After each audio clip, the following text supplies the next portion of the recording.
It looks like everybody's talking about it. I tell you, the guy's a marketing genius.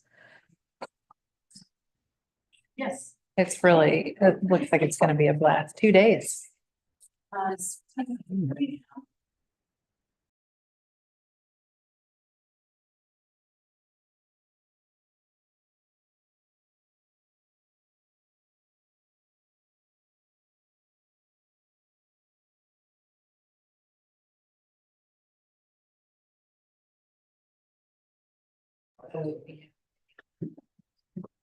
But it's when we're like, okay, ready to go. Oh, we're ready to go. All right, it's just 8:59. I won't jump ahead. We're going for record time today. You run a tight ship. Right.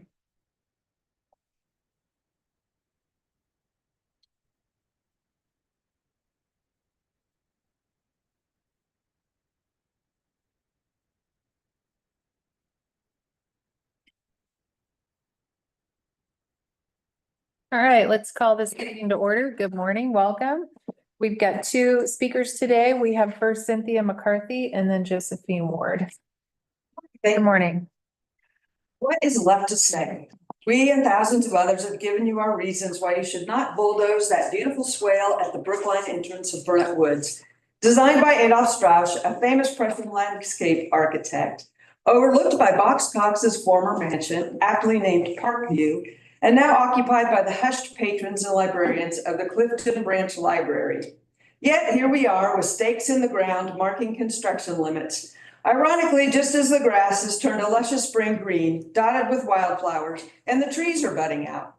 In 2 days, people will be gathering in that valley to celebrate Springfest in Burnet Woods' 151st year of existence, now half the size it was in 1874. Next year, they won't be gathering on a natural green swale dotted with flowers and ringed by budding trees. They will be standing next to a 4-foot chain link fence surrounding stinky pavement and trampled grass, adjacent to slowly dying trees with damaged roots. Our heartfelt and numerous pleas have all fallen on deaf ears. While we live in our disappointment, watching our beautiful shared valley be torn up for an underwhelming dog park that will quickly lose its allure, you will have to live with your decision to move forward in the face of all of this environmental and social injustice. I do hope you are as diligent about keeping the dog park clean as you have been in the last few days power washing the sidewalk in front of it to erase the chalked opposition. At one point you asked us if we don't have something better to do with our time. No, we do not. We have turned our faces now to park reform. No urban green space should be stewarded by developers and people who know or care nothing about natural resources, climate change, or true community engagement. No department should be run by someone with zero prior experience. We are watching, we will not go away, and it's not too late to pause this project. Thank you. All right, next up, Josephine Ward. Good morning. So I'm here on behalf of the Doris Day Dog Park yet again. So from what I was informed about 2 weeks ago, the project has been pushed back yet another 6 months, from my understanding. We have been asking for updates since 2019 to the dog park, demanding them that the park's falling apart. And from my understanding of creating new dog parks that clearly aren't wanted, which I'm not even here for on that behalf, the park is just falling into dismay. There's trash, there's poop everywhere because there's no upkeep to the park at all. It doesn't need another 6 months of planning. It needs maybe 1 weekend. It needs 1 weekend to solidify plans. We already did the planning with members of the park board a year ago, if not more.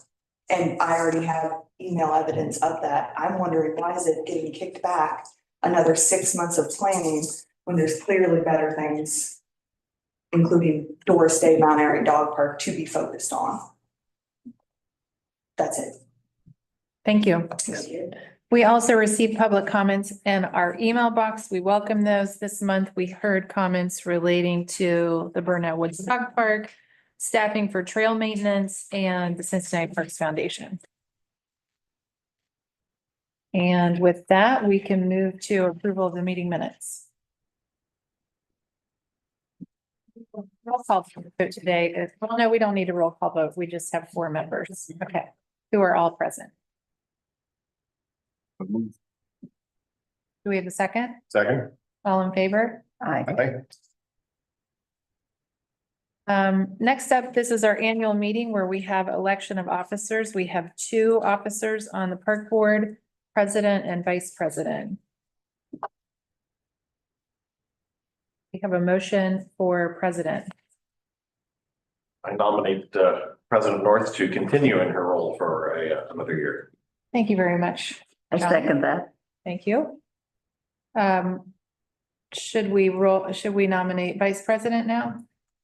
I think we would vote individually. Okay, I think what we did last time. Yep. So for president, all in favor? We have a Aye. motion and a second. Thank you. I serve with gratitude and humbleness. Thank you. Bless you. Thank you. And I would like to nominate Kick to continue in his role as vice president. I'll second that. All in favor? Aye. Aye. All right, another year. Great. All right, now we will go to Joel's. Two more things we want to vote on, and that Okay. the CRC representative from the park board and the park board representative to the park board investment committee. All right, so Kick currently serves in the role as our liaison to the CRC. Presuming you decide to continue in that role, I would like to make a motion to, I would enthusiastically second. okay, all in favor? Aye. Great. And John, you have been on the investment committee since before you were commissioner. And now you serve in that capacity as a commissioner. Yes, I'm happy to continue doing so if you have me. And I'll make that a motion to review in that I'll capacity. second that. Second, all in favor? Aye. Terrific.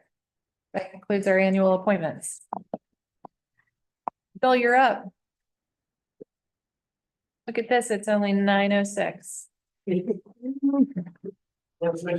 Hope you all are doing well.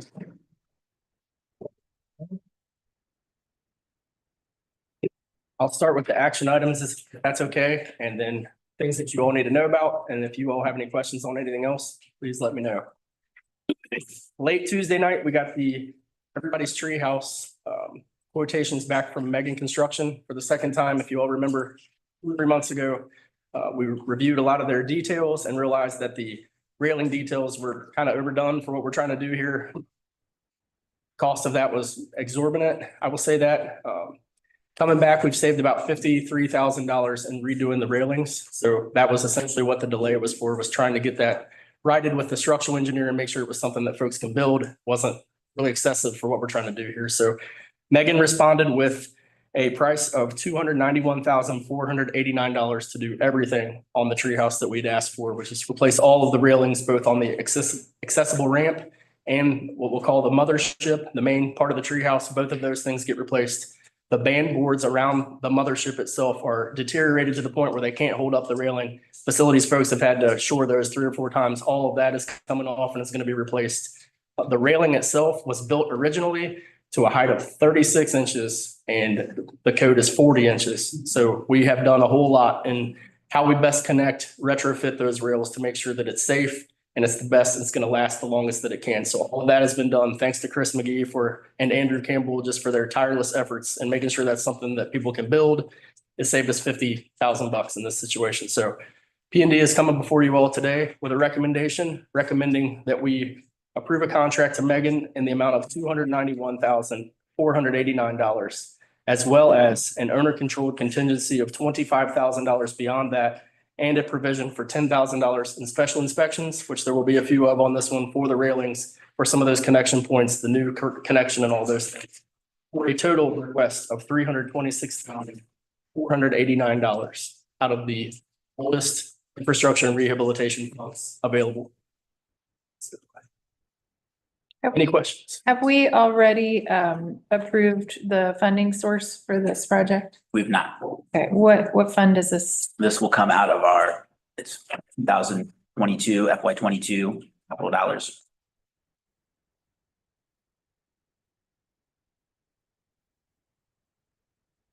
know ahead if the capital dollars are on the finance reports.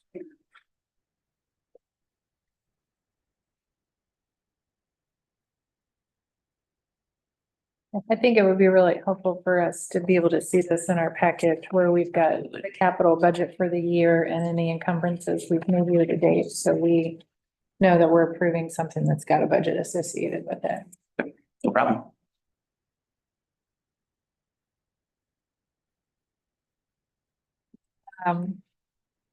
Would you follow up with that report to the commissioners?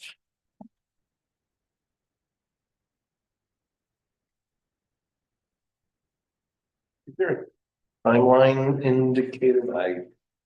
On this one, no, Commissioner, there's not. We will get Megan to start as soon as they can. We assume that they're going to start in the next 60 days or less and have this done this summer. We haven't talked schedule with them yet. We just got this back Tuesday night. Chris and I reviewed that to make sure everything was included. We have not talked schedule yet.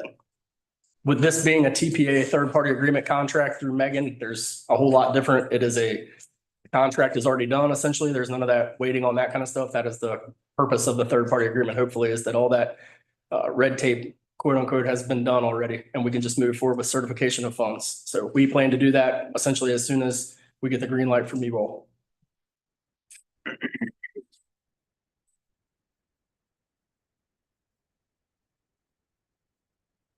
Do we have a motion to approve? So move. Okay, all in favor? Aye. Just like to make that approval contingent upon confirmation that the capital dollars are made available and funded for.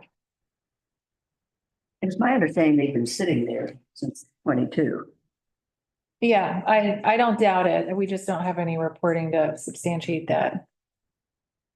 Okay. Let's see, second up. Second action item I have, Commissioners, is the Sawyer Point Gateman's Cove geologic timeline repairs. We've been talking about that for a few months. This is the 3-foot by 3-foot granite pavers that go right down the middle of the timeline, right up against the river, and end essentially at the shop pavilion, I believe it is. Is that correct? That 70 essentially tiles are broken. There are way more than that. There's probably 400 total tiles in this. Only one of the tiles that is broken has a mosaic on it, we'll say, that has a picture of a dinosaur. The rest of them are just dates, essentially 22 million years ago, 21 million years ago along the timeline. So the remedy for this is to replace all 70 of those with concrete up to grade, because the problem is what's happening underneath is there's a void underneath those pavers. And when trucks come in and out for load in and load out for events, they're just breaking those to pieces. So Jason has been in contact with the Board of Visitors. We're all talking through the final solution for what's going to happen with that area. But in the meantime, we feel that this is the best recommended fix to make sure things are safe for Riverfest, all the big things that we have coming up, River Roots Festival, things that we have coming this fall. Want to get that fixed. There's also 3 2-inch trip hazards up by the shop pavilion that are getting fixed through this, where the concrete has differentially settled more than 2 inches, which anyone riding a bicycle or rollerblades down there that's the worst trip hazard in the whole system. So Alita is performing this work under their citywide pavement contract, where they do this for every department in the whole city. So that is how the mechanism of how we're going to procure this. And the funding is coming from Board of Visitors funding already agreed to. Jason has helped secure that last year. So this is funded through the Board of Visitors. We're asking for $55,418 to Alita Construction under that contract. And that itself includes a $5,000 contingency provision, because we don't know what's under every single pavement tile. And we may have to do some additional flowable fill to bring that up to grade to make sure everything is safe. $55,418. We're recommending that we approve this for Alita Construction. This will also be done this summer, well before River Roots Oktoberfest, making sure that this is back in great shape for those festivals. Are we in receipt of the BOV funding already? I believe so.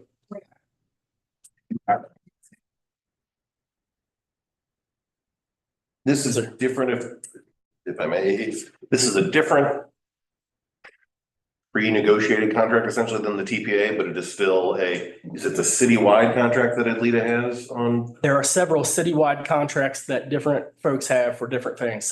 One of the most important to us, John, is stormwater improvements. In the past, we've been piggybacked onto the whole city's contract for that. not to get way off topic, but Parks does this stuff different than most other people. If stormwater management unit is coming to fix something, it's likely that it's adjacent to a road or very close to a road. If we're coming to fix a stormwater problem, we could be 1,500 feet down a 6-foot path. So we negotiated this year, and it is almost done, a single Parks term contract for stormwater, which allows us to do things a little bit differently than the city does. It gives us a provision to go 1,500 feet in the woods and have a line item to pay that. Whereas anytime we tried to piggyback on an SMU or a DOTE stormwater contract, they're always like, why are you paying extra for mobilization or going out in the woods? Because I'm having them truck concrete in a wheelbarrow, you know, instead of being able to pour it right out of the back of the truck. So the short answer is there are several of those kind of term contracts that we utilize as much as we can across the board. We're trying to get more of those. Masonry has been one, as you all know, has been an absolute fight for us. We thought we were going to have that in place in the next, I did the review of all of the specifications over Christmas, we'll put it that way. DOTE had some money left in their kitty to not review that and redo that contract until this summer. So we're still beholden to one of the citywide term contracts that we utilize for pavement and things like that. They've been very easy to help us with those, but as many of those as we can control in-house and have specific ones for parks, since we do specific things, we're trying to do the work on that to get us our own specifications. It gives us more, it's one less level of approval that we have to get from other departments utilizing their term contracts when we can do that stuff on our own. So trying to work through many of those. The stormwater one is imminent. We're going to utilize that for sinkholes in Mount Airy, some of the things we have to do this summer and coming up. But there are several of those. Jason is trying to help us get more of those for specific things that are becoming a problem or harder for us to procure, specifically masonry. I even talked with folks about that yesterday. So those term contracts are meant to take the place where they can of invitations to bid, which take 2 to 3 times as long.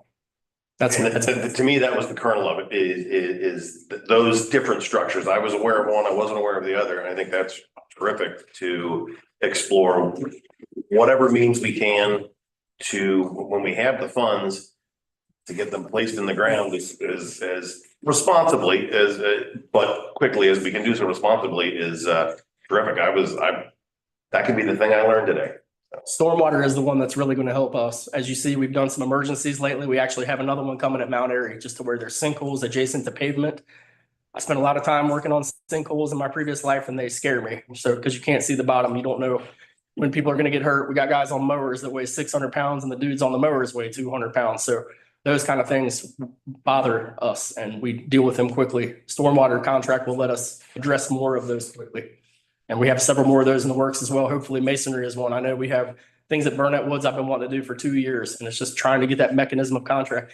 You've seen even along the road out here, another piece fell down where the art museum has had folks. That is the art museum's responsibility. That we're even talking to them like, who did you guys get to do masonry and how can we incorporate those folks into our bidding scheme? So we're trying to get better with those. Masonry is one we're working on hard this year.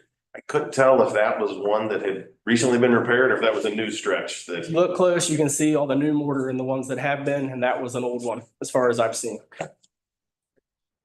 Thank you. Yes, you're very welcome. Do you all have any more questions on geologic timeline?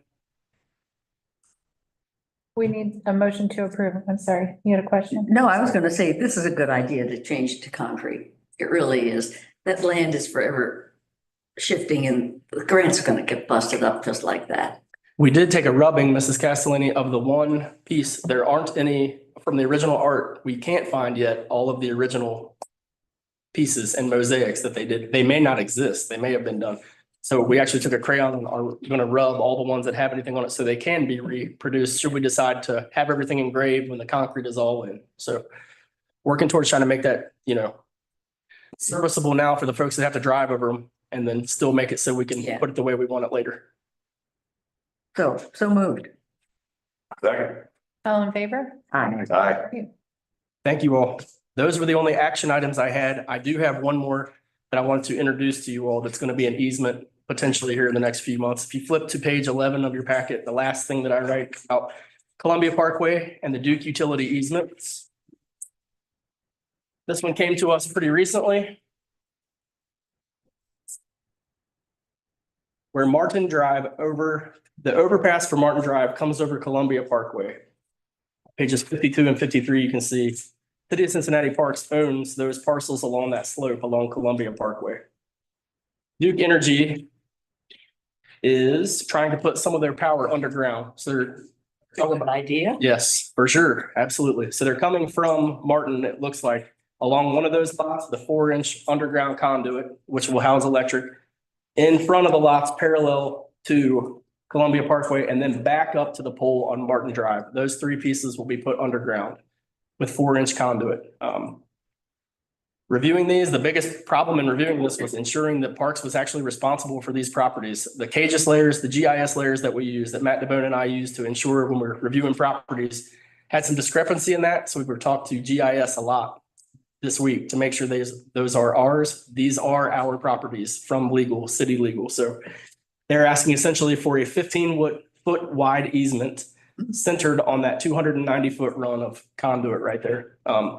We don't need easements today. This request is only that you all see this, acknowledge that they're doing this, and then allow us to have them prepare final easements with all of that language to see. So we're asking today just for initial buy-in, input, questions, comments, concerns on this, and then we'll let them do the survey, do all of their input, and Duke will come back with final easements that you all will get to vote on again.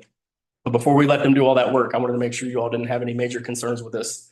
From an engineering and infrastructure standpoint, we don't. It's actually safer for us to get those poles out against Columbia Parkway, get this infrastructure underground, which is problematic anyway in that area. So we have no issue with this so long as they maintain it correctly, which Duke typically does. Do you all have any questions on this one? Doesn't appear to be any trees of any size in the path. Sir, I think they'll probably directional drill all of this, just knowing how Duke operates. It's a 4-inch pipe. Those are really, really in other words, pliable. They turn into a shoestring after 150 feet. We'll say that. So they can directional drill those pretty easily and without as much invasion as usual. So we'll find that out though, sir. I don't know the answer of how they do that mechanism. My guess is do this underground. They had the surface. It doesn't look like there's. Right. They go 24 to 30 inches deep on things like this because it's not susceptible to frost. They typically put them in with a ditch witch. This has all the utilities already marked because it's in the right of way. So we're not worried about things we don't know. Should be fairly uneventful. Say that. Any questions for Joel on any of the projects in his report? No, terrific as usual.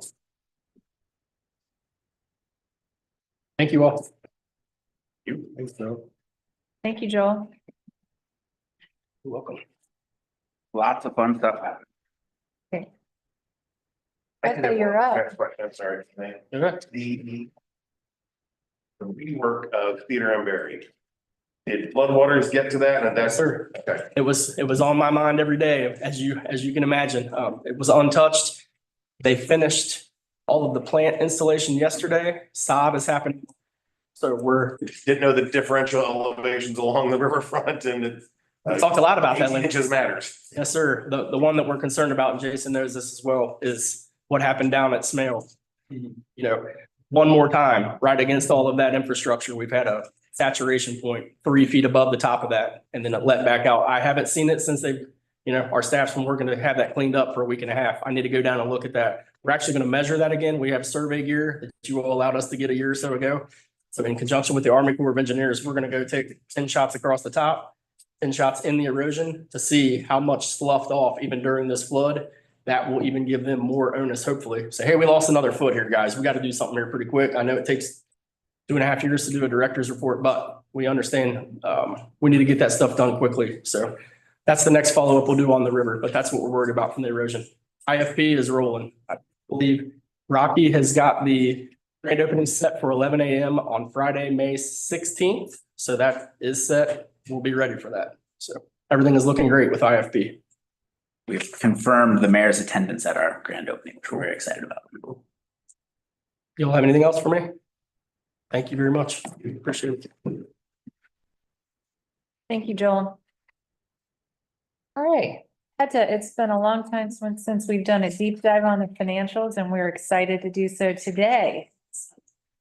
Well, thank you. Never met a spreadsheet I didn't love. Well, actually, that's really not even close to true, but there are plenty of bad ones. 57. 57 is your memo. Yes, all right. Awesome. Okay, so we're all there. Thank you for having me this morning. Appreciate it. I just wanted to introduce you to what will hopefully become our monthly report on the finance and IT side. Structured this in a way so that we can highlight significant accomplishments for the last period, kind of bringing that to your attention, and then talking a little bit about the financials. So significant accomplishments, this covers more than just the last month. This is really the last year since this is my first report. But we've done with the capital and biennial budget. The biennial budget was really more of a,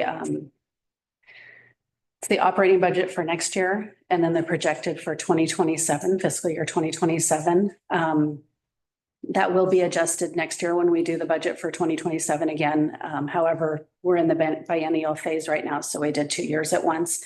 With that, we did a significant amount of corrections.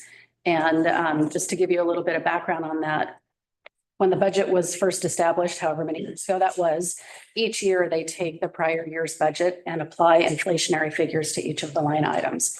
And if no adjustments are made to that, that just carries forward year after year. So when someone gets hired, we have to identify where they're going to be paid for.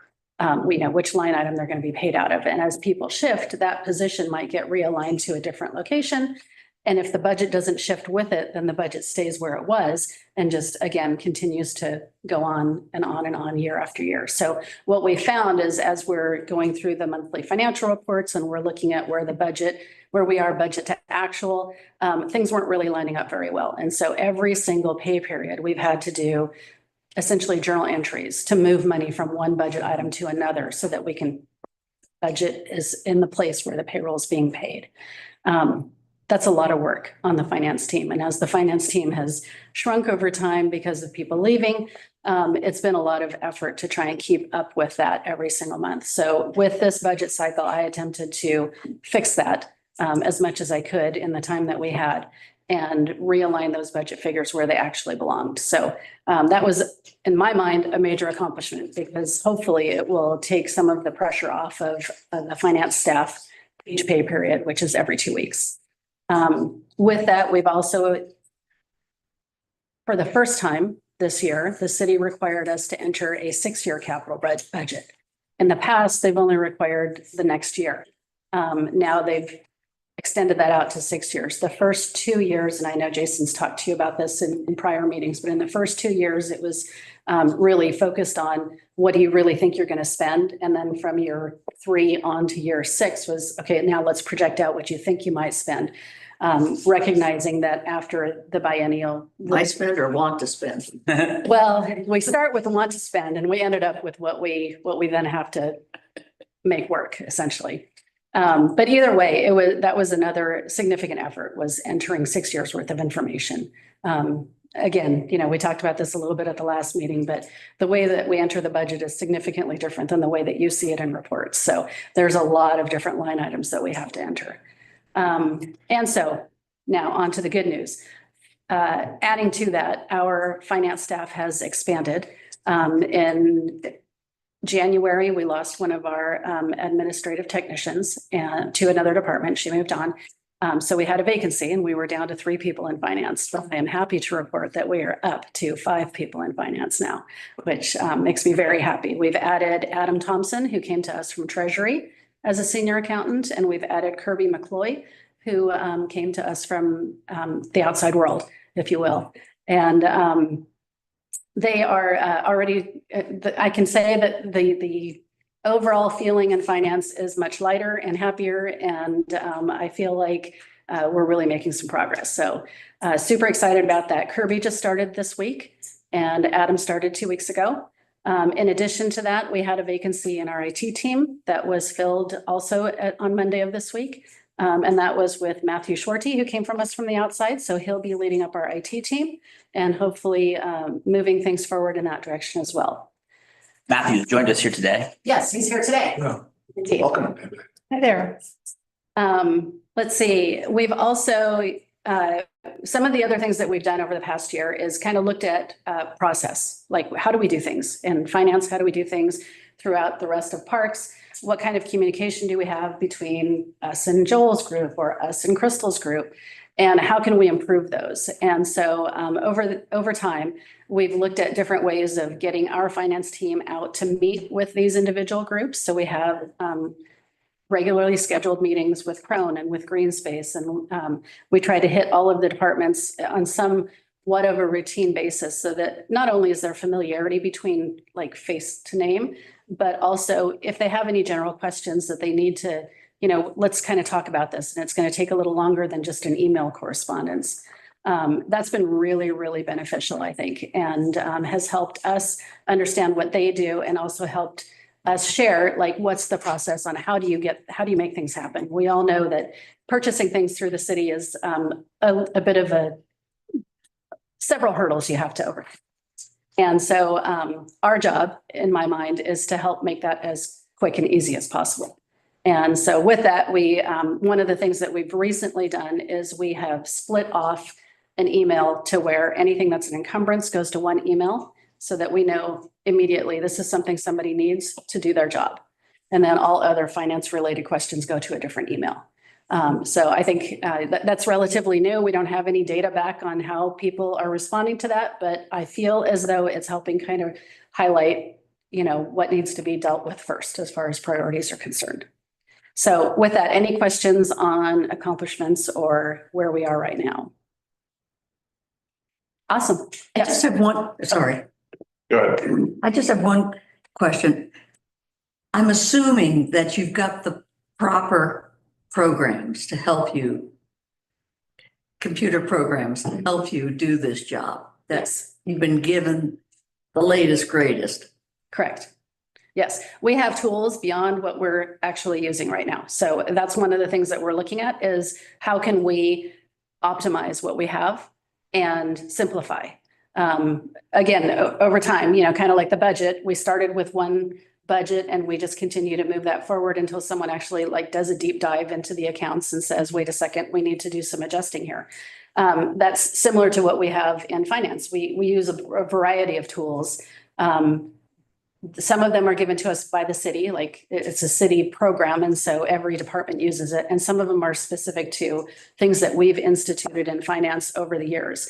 And in some cases, the things that we've instituted were intended to fill gaps in what we had with the city. But now the city it's a large city. We have resources available, right? And so we have a very sophisticated financial system that we're not using to its optimal level yet. And so I'm working to try and figure out what are we doing internally that is a lot of extra effort in manipulating data that we could be using this sophisticated system for and transitioning things over to that.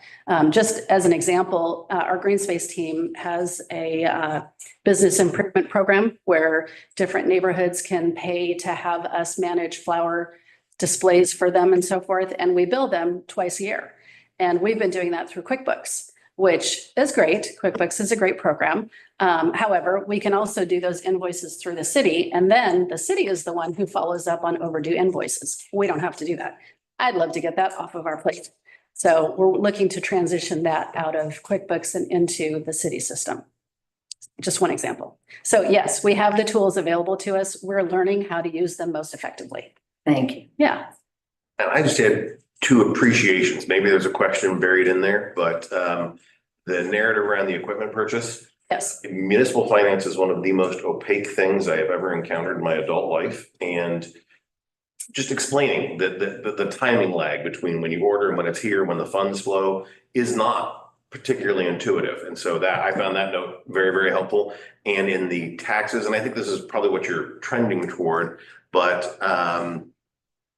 was it taxes or no, excuse me, it was in we're through 3/4 of the year and we've used 72% of the money. I like that. That is, if we're 3/4 through the year and we've used 95% of the money, danger. I have a word, but that is to me, that was particularly useful and insightful. And you can sort of check that box that, okay, we're not going to run out of money by the end of the year and that's a massive oversimplification. And I recognize that, but that's just at least a sign of danger that you fear is not present at this moment. So I found both those very, very helpful. Thank you. Yeah, absolutely. And with that, if you don't mind, I'll transition into just kind of bringing some highlights to the financial report that you have. As you stated, John, the budget is currently at 72% of total spending. Last year at this time, we were at 68%. So, in terms of thinking about, how do we compare to how we've done in the past and, what's our trend, if you will? I mean, finance is all about trends, right? We are trending higher than we did last year, right? But there are reasons for that. And so that's kind of what that next area below on your memo is about, is kind of highlighting what are some of the things that might be of interest to you. So bank fees, for example, if we were to look at the funds or the expenditures by type, you're going to see that bank fees are well above 75%. And that is related to the parking program. As you know, if you recall from prior meetings last year, the parking system down at the waterfront was down. We had to do some work on the credit card readers to make that to where we could charge for parking again. And so not only did that artificially reduce revenue going forward, but it also artificially reduced bank fees because it is a credit card payment system and most people pay with credit cards. And every time there's a transaction with a credit card, we get charged for the transaction. So it stands to reason that the bank fee cost would be more than it was last year. On equipment, equipment is something that I'm still trying to learn how that exactly works. The city has a fleet department that does all of our major equipment purchases for us. They also get money from the city to make those purchases, but somehow we get billed for it. And that's fine. It makes sense that we should be billed for the equipment we get. However, that doesn't necessarily line up with where the money is, what year the money is budgeted in. So it tends to overinflate our equipment costs in the year that we actually receive the equipment. In talking with Jenny before the meeting, it's about a 1.5 year lag from the time that we say we need this piece of equipment to the time that we actually take delivery of it. So Charged right up front. Is that what you're telling me? we're not charged until we get it, but it's budgeted before then. It appears, okay. And unfortunately, you can't say that, okay, last year we budgeted for it, but we didn't get it. So therefore our budget looked really good. It doesn't work that way because we're constantly getting equipment. So there's just always this lag. On taxes, if you looked at the by expense type, you would see that our taxes are 97% of our budget. That is driven primarily by our urban forestry assessment. And this was really interesting to me because I hear from our natural resources team, so we put the assessment out, when do we see the money?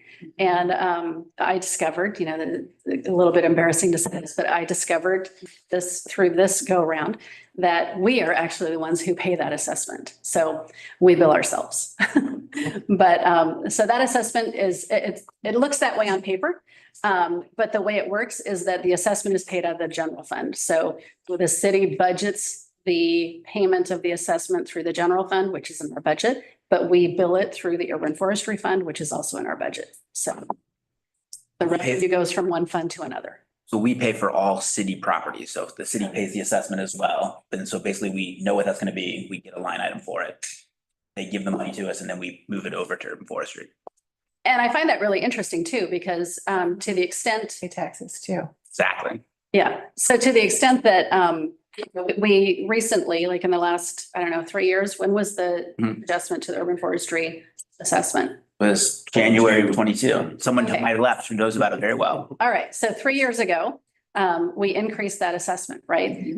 Which increased essentially the budgeted cost to the city by, I think it went up by 1/3, maybe. And so that budgeted cost is a budgeted line item in our 050 money, but we get a target every year from the city for our 050 money. So if we didn't catch that we were going to be billing ourselves more, then that's going to erode away part of our 050 money. And so that's just something to keep an eye on as we go forward, because it is $1 million of our $12 million allotment. All right. Let's see, that's taxes. Private endowments. That's the 430 budget. Otherwise known as Commissioner Fund dollars, if you will. And that's the amount that's brought before you in August of every year for approval. And we are not very far into that budget yet. So if you were to look at budgets by fund, expenditures by fund, that would be one that would show that we hardly spent anything yet. And the reason for that is that we have certain funds that we get from the city, like the 050, the general fund money, that if we don't use it in the fiscal year, it just goes back to, yeah, we lose it, right? It's use it or lose it. And so we try to spend those funds first, which is why if you looked at the the park board fund balances report, if you looked at that, you would see that, no, that's not the one. Expenditures by fund, sorry. If you looked at the expenditures by fund, you would see that the ones that are in the kind of manila e-color are trending higher than the rest of them. And that's because we try to spend that money first, and then we tap into our other funds, because anything that we don't spend in those other funds, we keep and we can use in future fiscal years. And if you recall, back in August, or September, when we passed the commissioner fund budget last year, that was where we realized that we had not spent it basically spent our capital dollars to pay for salaries instead of spending our commissioner fund dollars to pay salaries. And so we made that change, which then freed up $600,000 in our capital budget, which when I send around the capital budget report that Molly's asked for, which we have ready to go, you'll see where that then reflected that additional dollars. And so that makes that available for projects like Everybody's Treehouse or others. All right. And then the last thing is just, I wanted to draw your attention to some of the changes I made on these reports. So if we go forward to the park board fund balances report, you're going to see in response to some of your questions about, again, trends, what does it look like over time? I added the beginning of the fiscal year for 24 and 25, and then where we are now. Page number, please. Unfortunately, they're not numbered. Thank you. Yours are numbered, mine are not. Anyway, it shows you that you can see how it's progressed over time. I only had readily available back to 24. I can certainly add additional fiscal years if you'd like. And then the next one that I made a change to is, so if that's 78, 79, page 80 is the endowment fund summary. That one I had information back to June of 2021. So end of fiscal year 2021. And just interesting to note, I mean, we all know that the market is doing some interesting things right now. We had a few very good years in the last couple years, and you can see that reflected. In 2021, we were at $29 million for total fund balances in our endowment funds. And then there was a pretty significant dive by the end of fiscal year 2022. And then it started to recover over time and got back to where it was in 2021 by February of this year. And we'll see what it does as we go through the rest of this fiscal year. Okay. So in the endowment funds and so on, you take a certain percentage. But We can take a certain percentage, yes. We have not for the past several years because, so as you look at this, about three quarters down is the endowment total. That's what's sitting in the investment. And that line is what mimics the stock market, right? The 21 million in 21, and then it's 23 million in March of 25. But then below that, that's the money that's basically in our checking account, if you will. That's the money that had been spun off before, had built up really high. You can see in June of 21, it was at 7.7 million. And now we're at 4.7 million at the end of March. Now we're actually about to make a very big transfer over from the PNC liquid dollars, if you will, the checking account, into our operating budget. And that's going to happen by ordinance that's going to city council within the next couple of weeks. Yep. So that will dip again. And that's the dollars that had gotten really high and weren't earning any investment. And we've been trying to spend down by aggressively budgeting in the commissioner fund budget. Okay, anyways, that was some baseline, but then your question was? well, in the olden days, okay, when I first sat in this chair, they used to take the maximum amount that they could take from each endowment.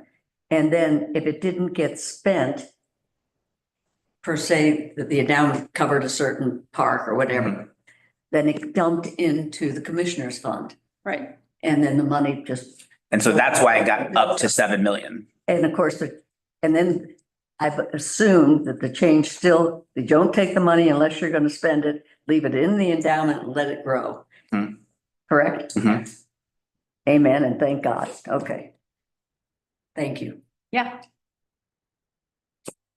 So that concludes my report for now. I am looking at additional changes to this report that you're receiving. One of my goals is to get you something that's a little bit more like an income statement, if you will, because we have funds and those funds generate revenue, whether it's spinoffs from endowments, whether it's interest, whether it's parking revenue, whatever.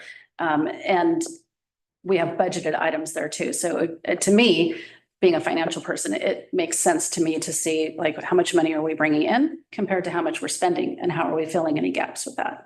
So it's not going to be next month, but it's coming. So Jason, explain to us why that money is being transferred in. It doesn't seem like we need it. What's happening? So if you look at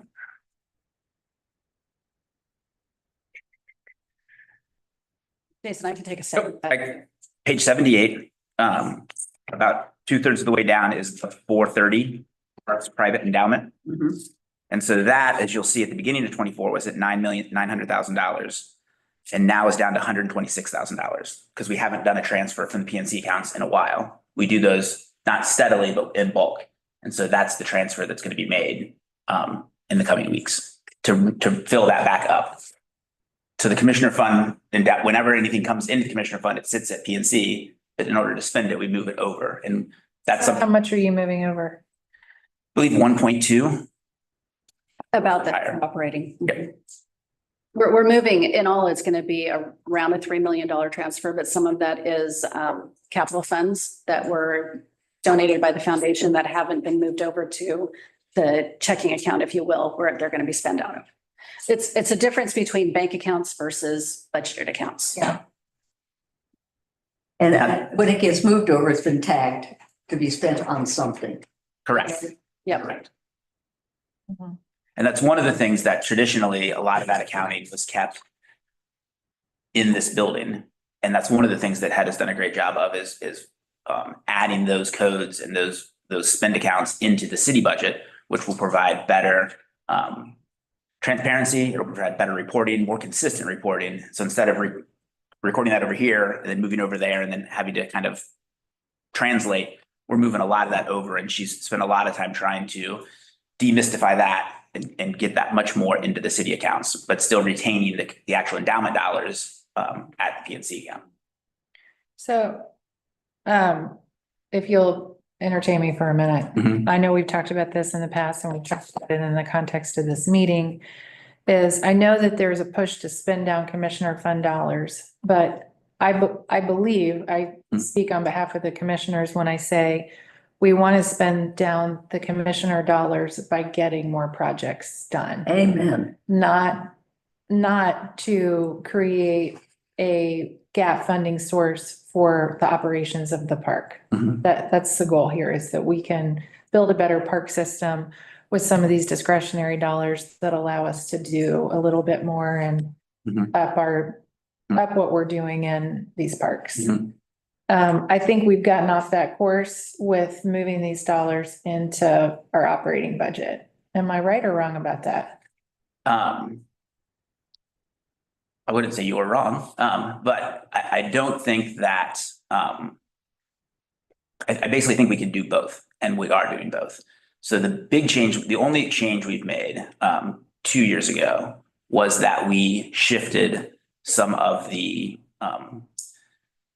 funds that were specific to parks or purposes, and then were not getting spent down because there wasn't enough in them to spend on those particular purposes, or because our accounting wasn't sophisticated enough to track.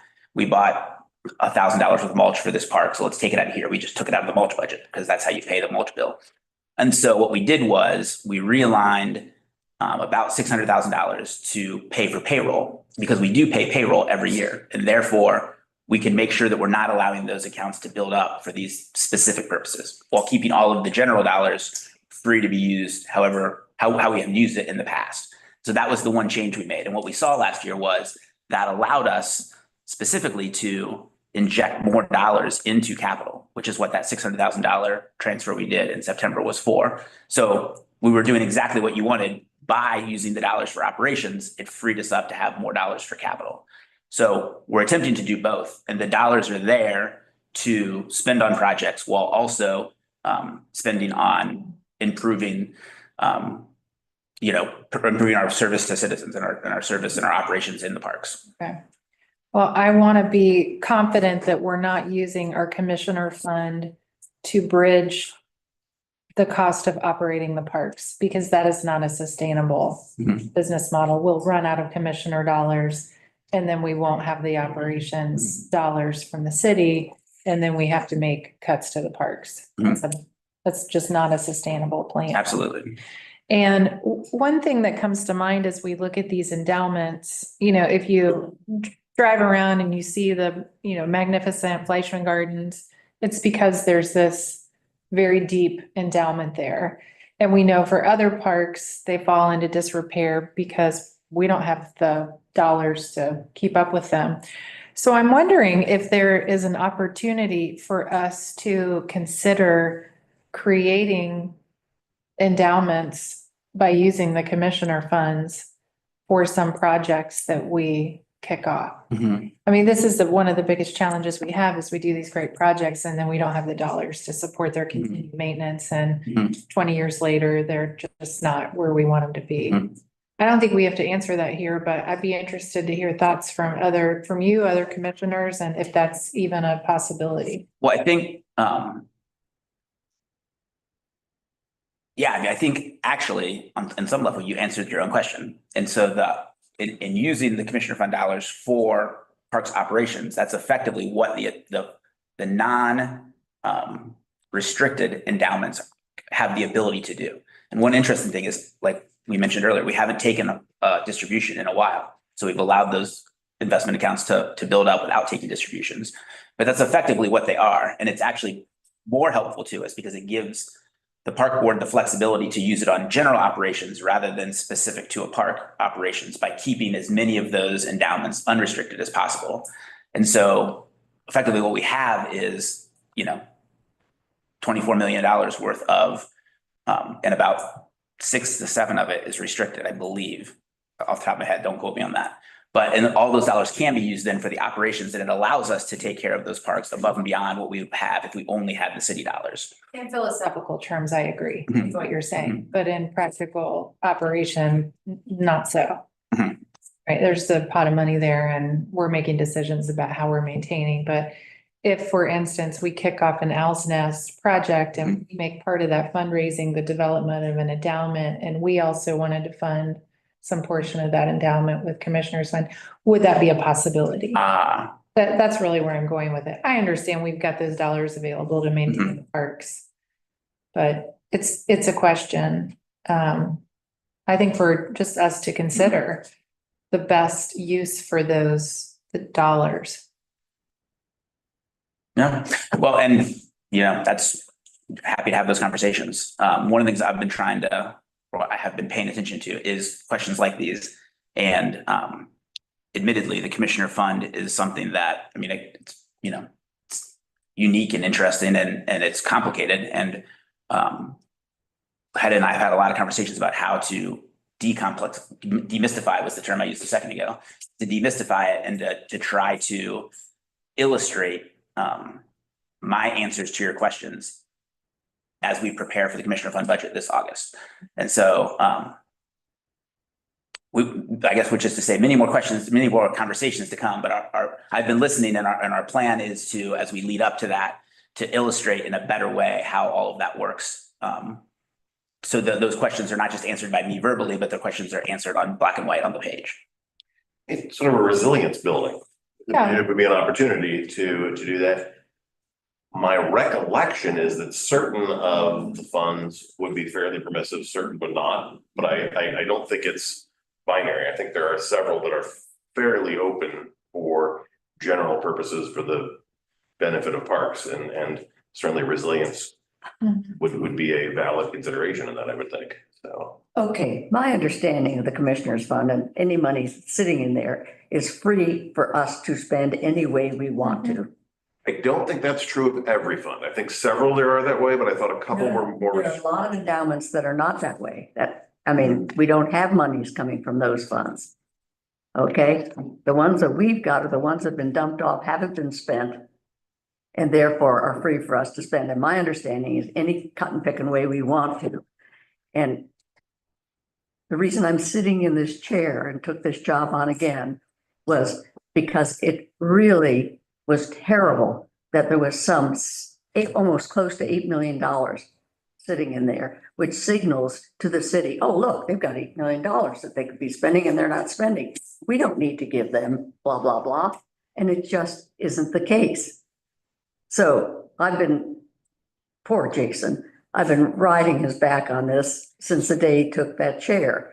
And I will continue, because to me, it's not a good signal. And I'm with you 100%. Let's look at these parks and decide what needs to be done, and do they need more help in order to get it done? And let's use that fund to do that. I agree. They're on page 80, by the way, the list of endowments.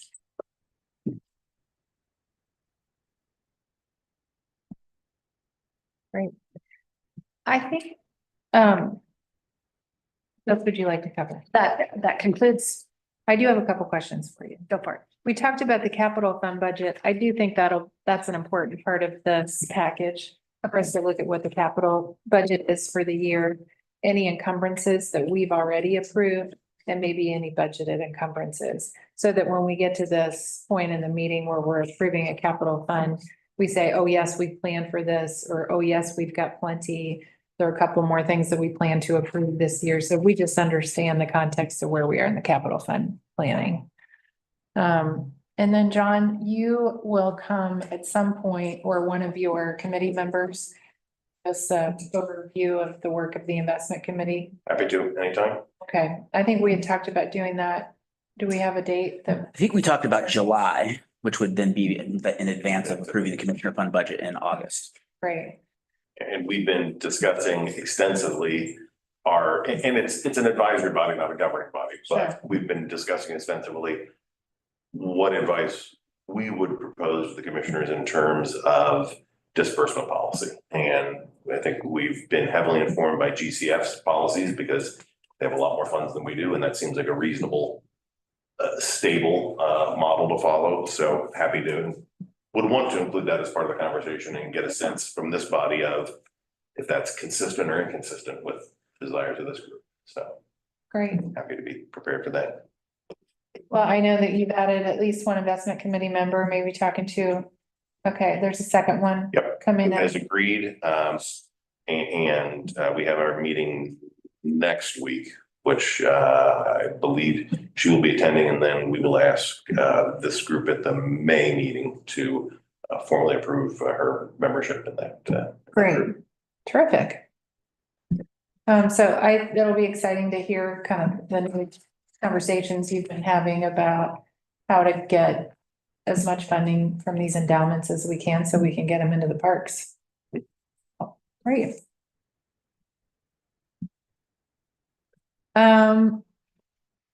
Let's see, on these financials, thank you for the variance explanations. A couple of things I think that didn't get addressed that kind of pop off the page here are, we talked about the private endowment, so we covered that. What about the Smale Fund and the pavilions look to be considerably down in the year-to-date revenue for the funds? Would you address those? Sure, that is related primarily to two things, actually. One of them is our payments from Premier Park Events, which I know Jason's working diligently to look at potentially service providers. Well, we need to get our money from them first of all. Agreed, yeah. And we're following up on that. So since last year, they paid us at the end of March. So we're at that point now where they need to be paying us, obviously. And we're reaching out to them for that. So we've had no payments from them for 1 year. Is that right? Yeah. When is that contract up? We're getting ready to put it back out to bid. We're working with procurement. Two issues that they need to pay us as one, right? Do we have a mechanism to collect on that? I mean, I don't think that it's contentious as much as it's them getting caught up on their accounting. Years a long time. Correct. Yep. Yeah, I agree totally. Got it. Who does that? Do we do that or does the city finance department do it? As far as getting them to pay, Right. I mean, I imagine they get a default letter and. correct. Sorry to interrupt. That's one of the things that we're, when I talked about the invoicing for the VIP program. If we had that all transitioned over to the city where it was an invoice generated from the city, then the city would follow up on that. Right now, we don't really bill them because it's based upon the contract value of what their rentals are. They spin off a certain amount. So we don't have an amount to say you owe us X number of dollars. They have to report that to us. And so are they in default because they haven't reported that to you? I mean, they've got some obligation in their contract. agreed. So it would be on us at this point to enforce the contract terms through whatever legal means that is. I don't think we need to go to that level. I think that we just need to reach out to them and say, hey, it's time for you to get your contract back up to this. I actually spoke to Judy. I was down to look at the flood and she just happened to be there because they also had some flood damage because the Sure. flood got up into their loading dock. And I mentioned to her that you and I had talked about this and that last year they paid in March and this year they had not paid yet. This was early April. And she said that I think she had a meeting on the books with Lou, who manages their contract. And so I expect that will all get resolved. I think they might be a month late in their yearly payment, but my expectation is that it's on its way to getting resolved soon. Okay. As to them only paying once a year, I agree that they should be paying more often. I think that was a change that happened around COVID where they started to pay once a year. And then we've kind of allowed that to happen since then with the expectation that we're going to go back out to bid and kind of realign this under a new contract. Doesn't mean that it's right or the proper way to do it, but it's the way the relationship has evolved before me. And then I guess rather than dig into it too hard, what we've done is we've been moving forward with getting this rebid and then setting up a new standard and kind of changing how some of that works. One of the things we're going to try to do in the new contract is have payments from folks come to us and then us pay them back, similar to the arrangement with Anderson Pavilion, which was a separate contract, same company, but separate contract. And so that's one of the things we're going to change, which will then change that dynamic of us being, can you pretty please give us your accounting for the last quarter? But instead they'll be bugging us to get their payments. And so it'll hopefully realign that a little bit, which was one of the best practices suggested by the internal audit committee. Who's doing the marketing? They do their marketing. Are they supposed to go get the business or are we bringing the business to them? They're in charge of marketing the facilities. That's part of their responsibilities under the agreement. But on some levels, the beautiful parks are bringing the business. Go to all parks, you're like, this is a lovely place to get married. So, but they're the ones that do the marketing. I believe, and this will be a question for Rocky, I believe we promote some of their stuff occasionally through our channels or do we not?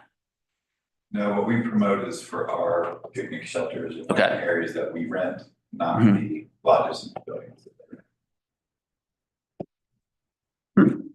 Well, I mean, it goes without saying, we need to collect from them and Absolutely. ideally before June 30th. So you've got your annual conference, Mhm. right? And you can, post a strong year of revenue, which it looks like if you get these numbers up and collect that its revenue will be very strong this year. Absolutely. Yeah. The second part of that is just the cyclical nature of park rentals. For things, permits that are received at waterfront. We're coming into the busy season, so winter's kind of slow for them.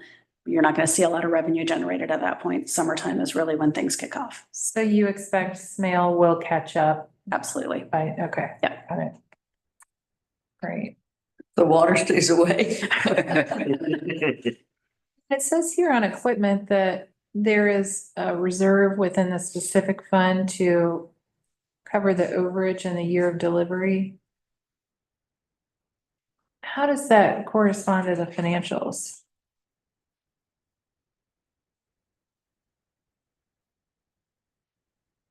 You're saying, So that would be in the fund balance and we go park fund balances. So like I was saying, if we budget for it in 1 year, but we don't take delivery until the next year, that still stays last year's the unused budgeted. Yeah. So our spend is high, but we're spending it from a pool that is high. Gotcha. It's essentially an accrual and the funds live over there. Yeah, but we don't do accrual, so Right. it stays there. Yeah, Functionally, it would look like that. yes. Fund accounting. Fund Fund. accounting. Fund accounting. Fun with fund accounting. Any other questions for Heta? No, bless your heart. That's great. It's a lot to sift through. It is. You're getting it under. I appreciate the questions because, you know, having been an educator and dealing with this all the time, you know, it's really easy for me to go, I understand it, right? But there's a lot of complexity to our financials. And there's a lot of complexity just to governmental accounting in general that I am happy to spend as much time as you like talking about and explaining and doing the ins and outs. So You still are an educator and we are your student. awesome. I love it. A+ for today. Oh, thank you very much. I mean, Derek never gets to come to these meetings anymore. Civil service. What page is his, report? 59. 59.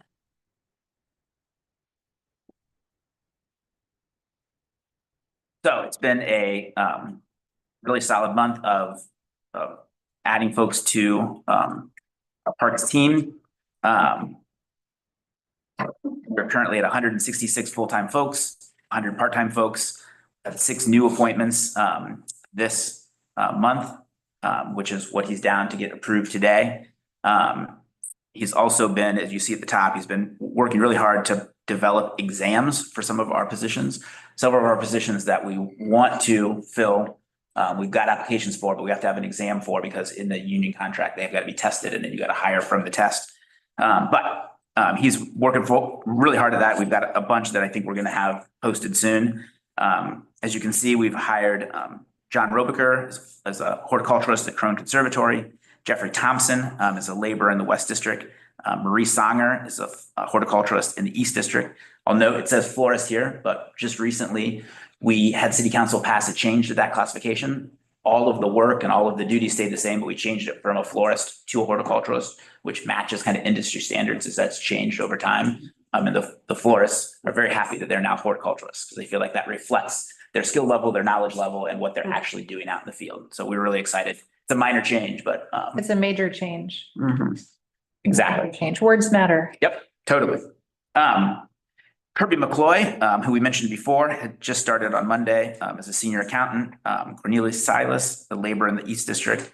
Joey Buscani, a laborer in the West District. The positions that we are getting ready to post are 3 arborist 2s, 2 arborist 1s, service area coordinator for natural resources. That's the person that will be the kind of number 2 for Explore Nature, and a graphic designer. Our sad news is that our graphic designer, Emily Heekin, many of you might have met over time. She's been with Park Board about a year longer than I have, has accepted a position at City Hall, and she will be moving on for us. So we'll be posting for a new graphic designer. We're really excited for it to kind of receive this promotion and get a cool new job down at City Hall.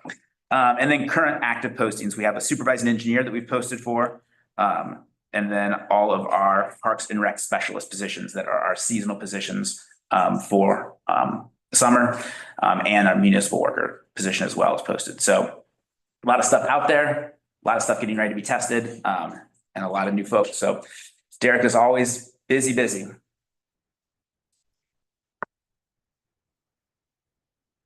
I would happy to answer any questions about HR. Your seasonal labor, how's that going? Everything I've heard is that it's going really well. One way, Jenny's shaking her head, so that seems good. But I've heard we've had a really good response. One way I'm able to tell is that our folks at Senton, and we've talked about Senton a lot, we've toured Senton, not a great spot to have office space. So they do all their interviews here in the conference space right next to my office. And so I know they've been busy interviewing folks. In fact, they were here this morning interviewing somebody at 8 a.m. So lots of interviews going, and I always ask them if I catch them, how's it going? Well, how'd they do? And they seem to have been really happy with a lot of their interviews. So everything I've heard The is. sign back up at the corner of Columbia Parkway and Torrance. Mhm. It's not there. It's not? Oh. I hear about those signs all the time. In fact, one of the interesting things about the flood was to see some of the signs underwater down at Smale Park, and then to see them muddy as the water receded was kind of interesting as well. Anything else on HR? The total vacancies of 21. And I'm not looking at previous data set, that feels a little bit higher. And obviously there's a lot of interviewing activity and all the steps in place. Is that higher? Am I, or it's kind of an unfair question, but it feels like. No I've unfair been for a while. It's absolutely correct. And the reason it is higher, feels higher, is because we have been, Crystal started before I started, probably under your leadership to change the tree crew positions from a tree crew leader and a tree maintenance worker to a lead arborist, arborist twos and arborist ones. And also some of the previous florists that were in urban forestry will now be arborist ones, to the introductory position. That finally got passed in February or March by city council. So it was like 3 years in the workings to get that approved by the HR department, get it approved by the union, and to get it passed. Now that those are passed, those positions that have been sitting kind of, we haven't even been necessarily reporting on them because we're not trying to hire for those positions. Those positions have all posted now. And so there are a lot of right there. new positions in urban forestry, because what we're doing, the larger goal of that, again, started before me, was to stop spending as much on professional services, to stop hiring Jimmy's and Susie's tree crew, and instead have in-house tree crews that can do that work at a cheaper rate and allow us to control our own destiny, be able to respond better to storms, be able to respond better to emergencies, and not have to pay the going rate to get tree care and from the mobilization stuff. So that strategy is finally paying off. And just yesterday, 4 of the positions received their final approval to be posted. So I imagine they'll be posted in the next couple of days for 2 of the arborist twos and 2 of the arborist ones. So you are absolutely right to identify that. And there's a totally reasonable explanation. Understand, it doesn't reflect a trend that we're having more attrition. We're having difficulty hiring. It reflects a lump came through after a lot of work. I've been amazed at how consistently it seems to have stuck around 15 to 16 vacancies. And that's good news, right? You want folks to want to have great folks that are in desire, and there's turnover, but we've also added quite a few positions as well. If you add 6 to 15, you get 21. Yep. So So tracks. the number that has gone up is the number on the first page, which is the number of full-time employees we have. And over the 2.5 years I've been here, that number has gone up from about 150 to about 166. So we've been adding positions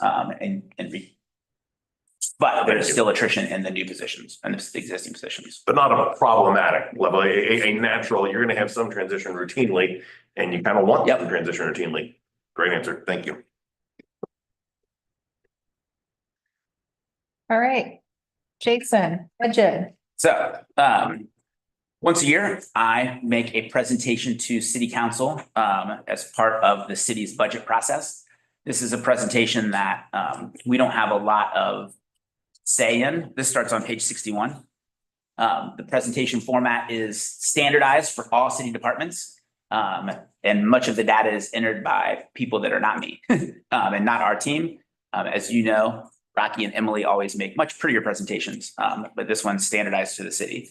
So we'll just run through it real quick. Okay, before you even start, what screamed at me at the very beginning, in the second page, mission statement. There's no mention of the word safe. Safe? Safe. Part of our whole purpose is to make the parks safe and enjoyable. And I was just curious why that word was always used to be there in our mission statement and it's gone.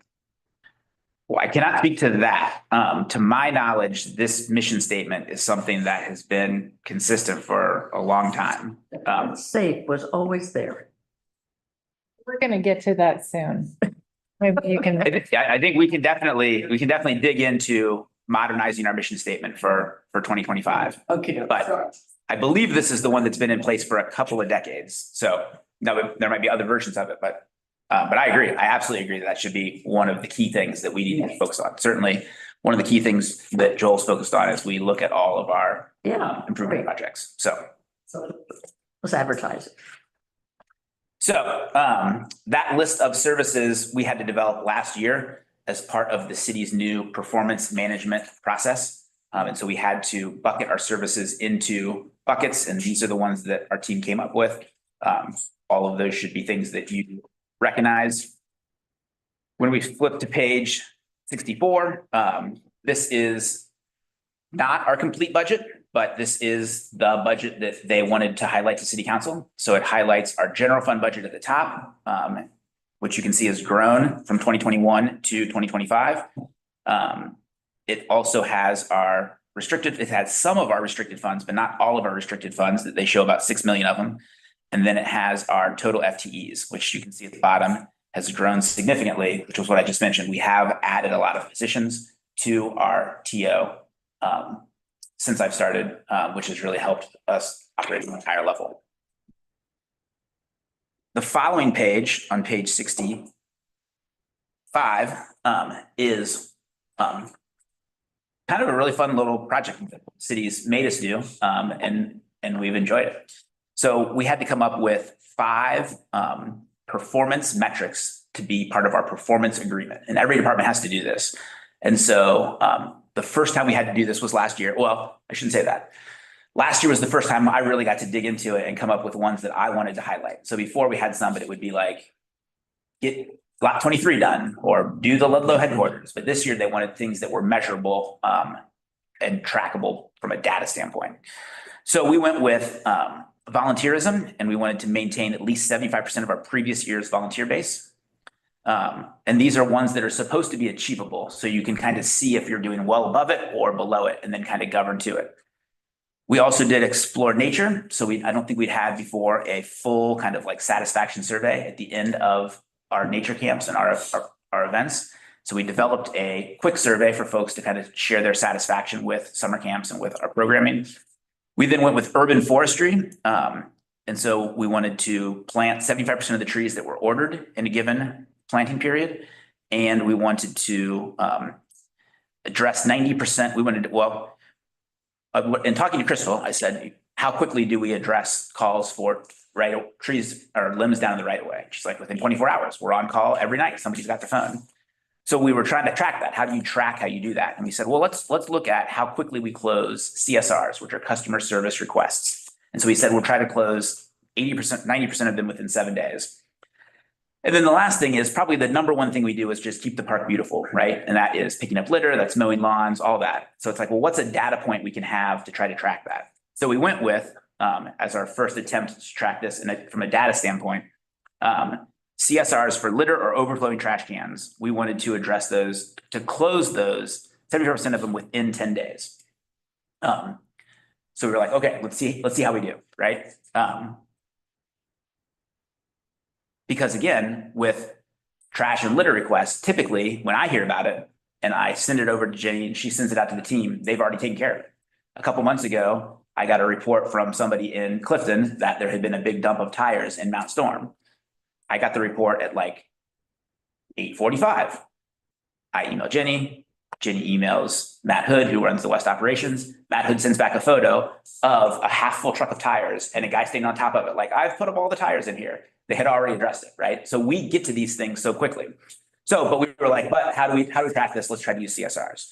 So as you flip to the next page on page 66, you'll see that for volunteerism, those numbers are great. We've got way more volunteers than we did last year. And we are well past our goals, right? Which on some level, your goal is always to do better than you did the previous year. But again, the way they set this up, they want it to be something that's measurable and kind of trackable as a, like, are you close to it, above it, below it?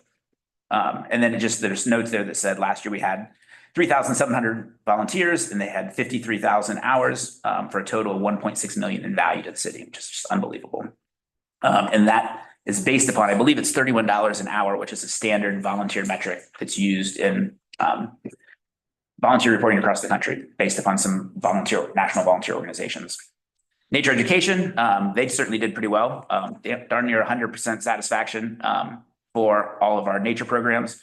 You'll also see one of the interesting things about this is that they measure it by quarter, is the way the city set it up, again, for all city departments. But we have a very big seasonality. And so, but we have almost no volunteer events in the summertime, and then a ton of volunteer events in the spring and in the fall. Similarly, we have a lot more educational programming over the summer than we do in the winter. So then you flip to the following page and you see urban forestry. Well, as I said, Crystal said, so first of all, just tree planting. So this is us, again, a little bit learning how this tree planting goes.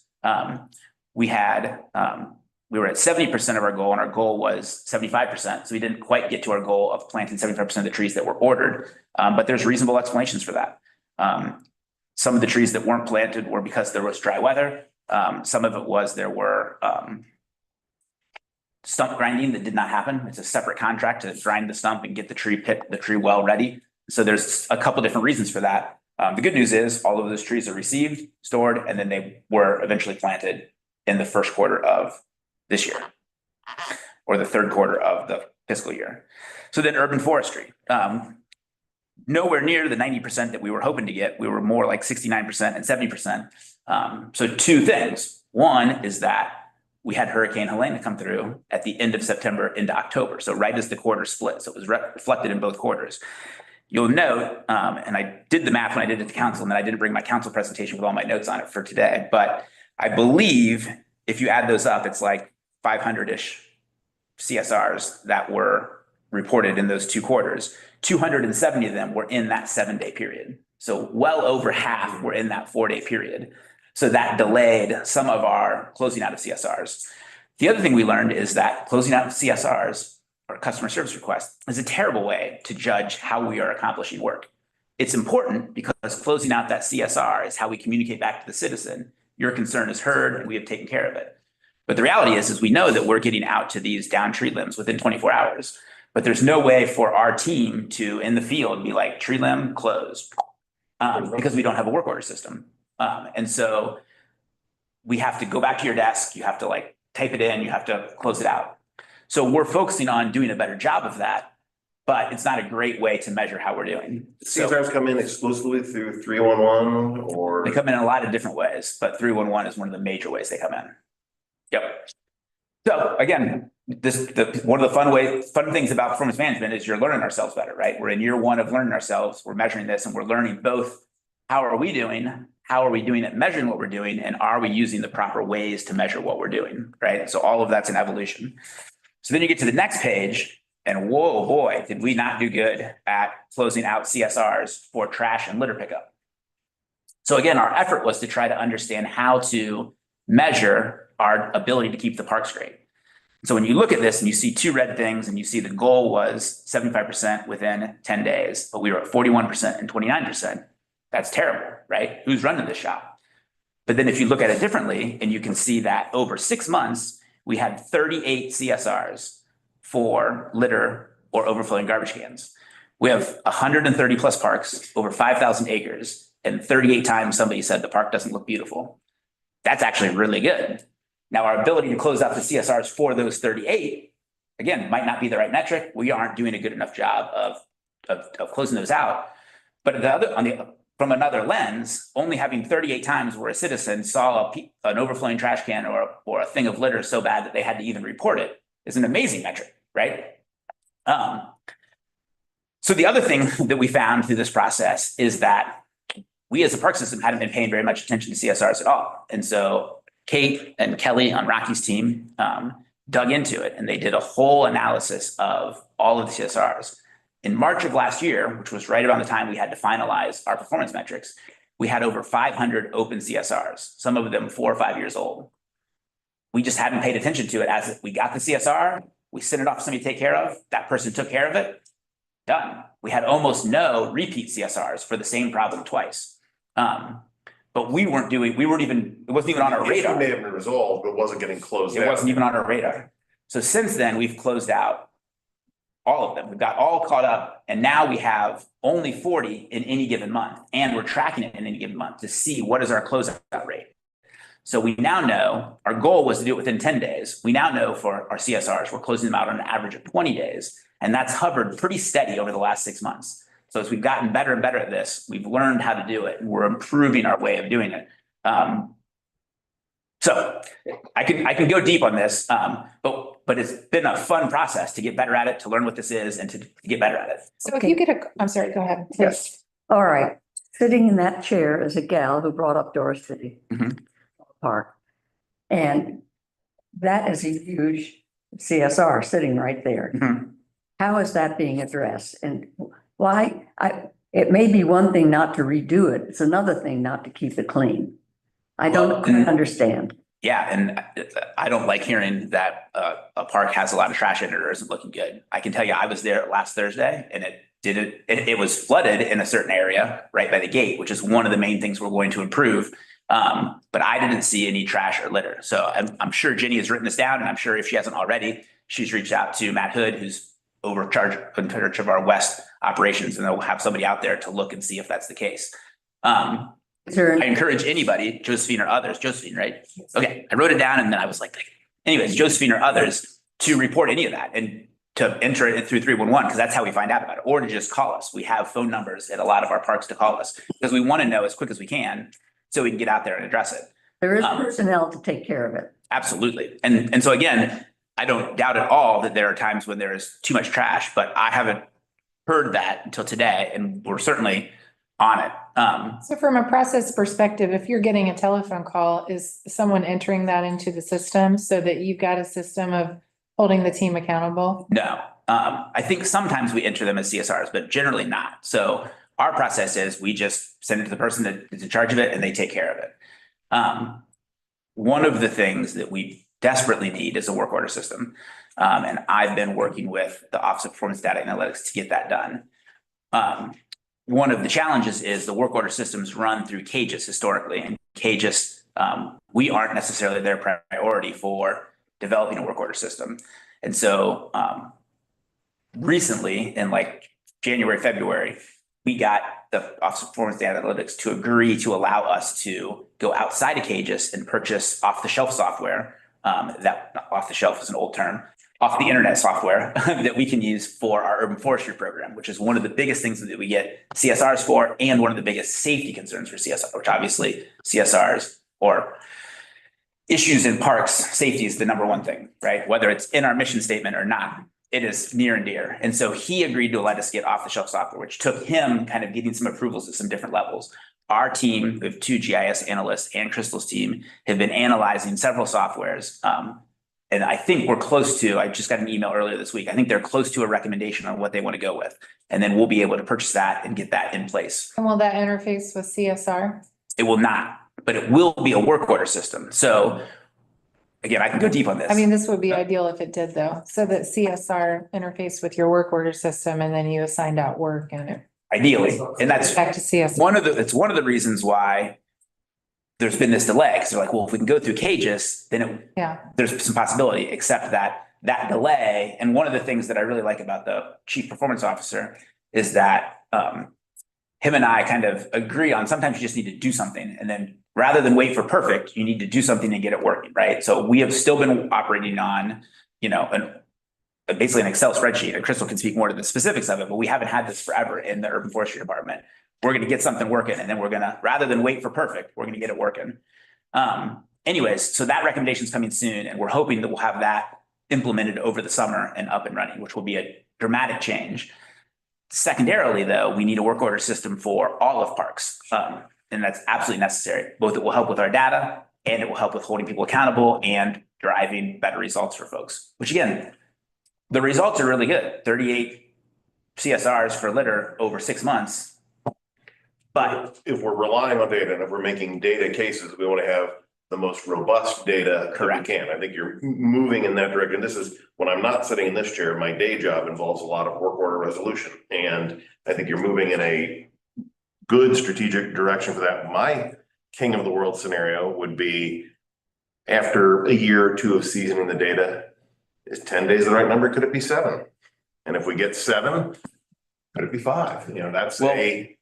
So 2 points. One is that we're already going to change for this year. What we know is that we're doing 20 right now. And we've made an amazing leap from 500 open tickets and nobody's even looking at them to an average of 40 tickets and an average of 20 days to close them. So what we're going to do this year is change that. We haven't settled on the specific number, but it'll be more like 15 days to close them. And we want to hit 75% of them closed in 15 days, which will then kind of, if 20 is what we're at, well, we want to push to do better. But that will kind of hit that, like, many of them are closed by that, but are we getting, and because the idea is to drive that down in a reasonable way. The other piece is that the city is making a major investment in a work order system for the Department of Public Services. Public Services takes care of many more dirty areas than us. They have all of the nittiest and grittiest of places to clean up around the city, including picking up garbage and plowing our streets. And so with one of the 7 biggest snowstorms in the last 100 years, there's a lot of drive to add data to them. They're implementing a new work order system for them that they think we might be able to apply to all of parks as early as this fall. So we're really excited that we think that the city manager, the chief performance officer are really pushing for data and really pushing for work order systems. And it's something we desperately want. The team brought it to me early days, and I've spent quite a bit of time trying to lobby to get this done. And I'm really excited that we are getting to be this pilot project for the Urban Forestry Division to get off the shelf or off the internet, outside software, in order to try to jump in line. And I'm glad that we earned the trust of the city manager and the chief performance officer to do that. Cloud-based. Cloud-based, there we go. A cloud-based software service off the shelf. That's my growing up in the 90s. Any questions or additional feedback for Jason on the budget presentation? For sharing it with us. Yes. Yeah, I mean, it was your idea. It was really good. It was really, really great. And then you can just see on page 69 and 70 to look at just some of our accomplishments, which you guys have heard in these meetings before, and our service delivery challenges, which you'll see the last one is the work order system. So The last page says questions. that was for city council. Get any? But did, We got some great ones. So a couple of things. So city council is super supportive of parks right now. We've got just a great council that really loves what we're doing. Additionally, scheduled Philip Schaefer, who is a part of Friends of, I think it's Friends of French Park is the specific name of the organization. He's been in a couple times, including last month, to advocate for additional staff on Crystal's land management team to take care of our forests. He had all that great data. He's also wrote us another great letter with all that data that he shared to city council that's in our public comments for this meeting. They've been lobbying. And so one of the quick questions we got was, what about natural resources? I hear you need more people. I was like, that would be awesome. But really fun. We've scheduled 2 hikes in the woods with Philip Park that we've invited all of city council to. We actually just got that. We invited them last week, and then it turns out both of the meetings had city council wide meetings that they couldn't attend. So we sent new meetings out, and we started to get confirmations for that, but I'm going to share that with you guys as well. So if you want to join us on those hikes, Philip and some of the volunteers are going to talk through kind of, let's look at how honeysuckle works, and let's look at the forest and really talk about the effect of some of these invasive species, the volunteer efforts, and what an investment in additional natural resource specialists could help us do.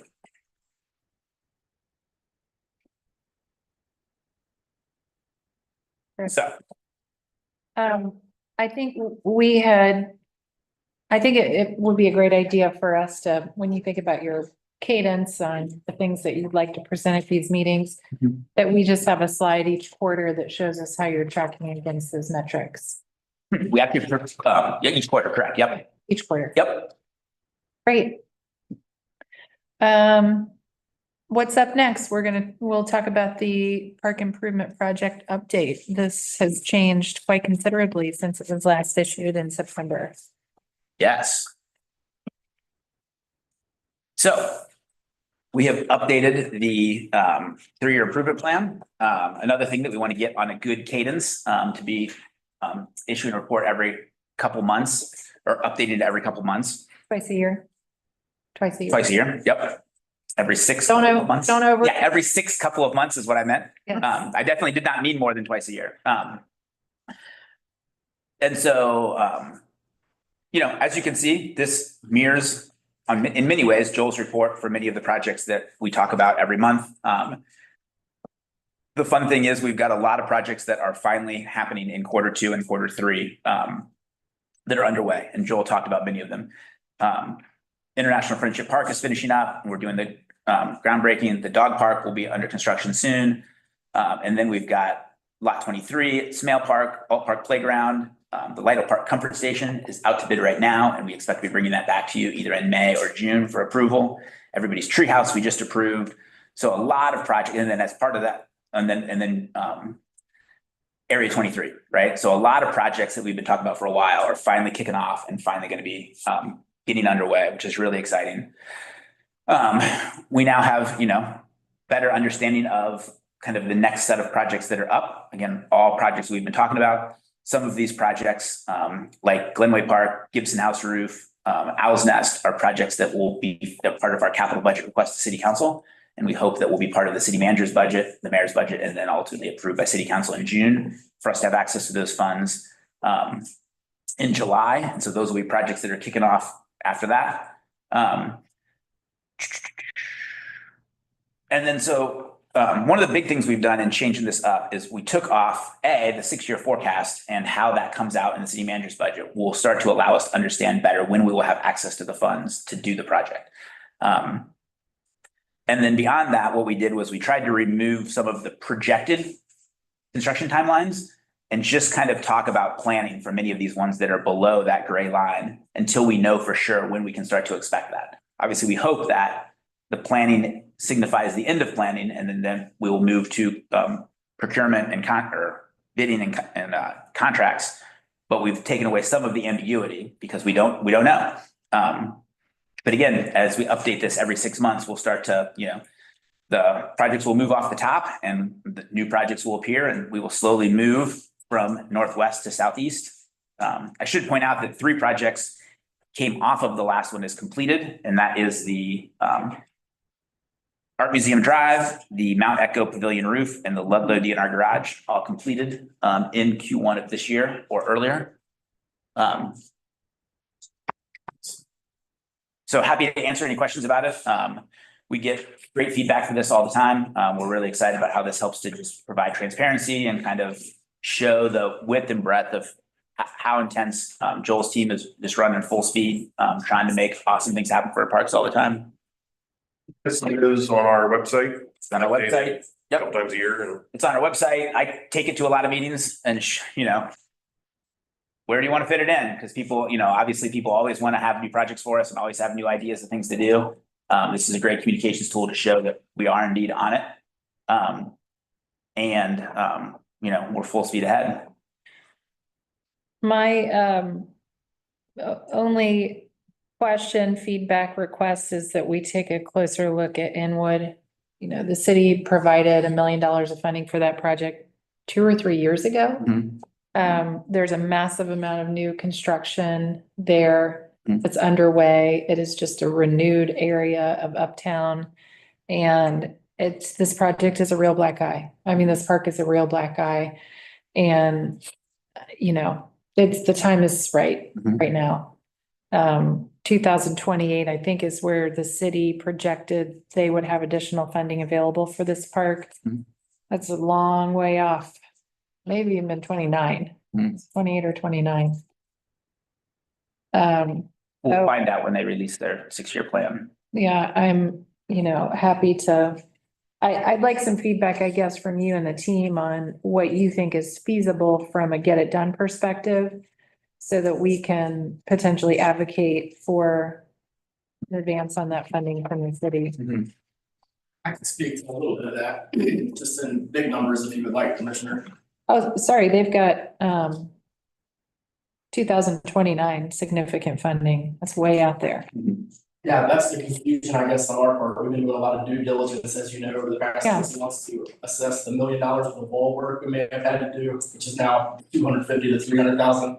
We've assessed the pavilion, assessed all the erosions. Crystal's team has started to do the invasive species removal, which I believe is happening soon, May, June this year, which will allow us to even do better, more with the master planning process. Kelly, Denny, and I are writing the RFP for master planning services right now in my shop.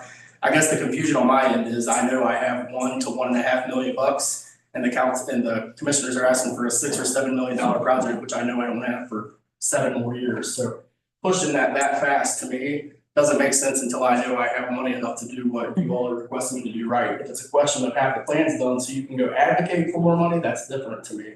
And let us know and I'll up that in the schedule. But as of now, it's one of 43 projects on that list, and that's 43 out of 143 I'm actually working on. And I guess I need more direction from you all when you want that done so that I can prioritize that better if we haven't done so far. What I think part of it is, and that's a great question. So we have proceeded, and we would love feedback on this. as doing a master plan for the park that would then be a $6 to $10 million project that would include full restoration of that pavilion, which is one of the big price tags of that, and could include some new and fun features that really kind of take that park from being grass and concrete to having some special features in it above and beyond that. If the desire is to make some improvements using that $1 million plus the money from the sale, I think all told, we've got about $2.5 million that we could use for Inwood. We could definitely do some quicker improvements, or we could do a smaller plan earlier with money that's available. We've been proceeding as let's gear up for one big project. And so that's why we have asked for an additional $6 million as part of our 6-year capital budget request. And we then plan to work, of course, with our friends at the foundation to add some cherries on top to that as well.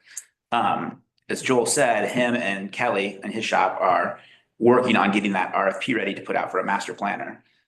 Thought is that would go out in the next month or two, and then we would get those master plan proposals in. We want to give some time that's not like a construction project where it's like, who can do this the best for the cheapest to build it? That's more of a like art. And so what we want to do is allow more time to get good proposals in, and then B, we want to have a really robust kind of review and interview process with those folks to bring in somebody great. We've got a lot of really talented landscape architects in town, but we think this is a cool enough project that we would even hope we might get some folks from out of town that might be interested in doing it, to bring in some new partners we never talked to, at least to talk to them in the interview process. The idea would be we get them under contract this fall, and then we would work with them to kind of develop what is our community planning process. We haven't done one of these for a big project like that in my tenure. So I was looking at what did the city and 3CDC and the park board do for Ziegler Park. And Human Nature's got a really cool timeline with several slides of how it was about a year-long process that involved, I think, 3 community engagement meetings, 1 smaller meeting just focused on the playground to really get a lot of feedback and come up with a plan that everybody was really excited about. So that's the timeline we've been proceeding on, and under our timeline, we would do that in 26. So that would be a year of planning. And then at the end of 26, we would have hopefully a really exciting plan that we can take to city council. We can advocate to get that $6 million that we've requested moved forward. We can put together a plan with our friends at the foundation to what else do we need for this, and really start to go out both to raise the money and put together the big package and do the full thing. So that's the kind of timeline we've been proceeding on. Admittedly, I think as you look at previous 3-year forecasts, we're hoping we'd get to that earlier. As we found, all too often we're hoping to get to everything earlier. But as I highlighted when I first shared this, there's several projects we've been working on since I started. They're going to be done by the end of this year. That's really exciting, or at least significantly underway, like Lot 23, which will then free us up to now start working on projects that we get to kind of take from soup to nuts.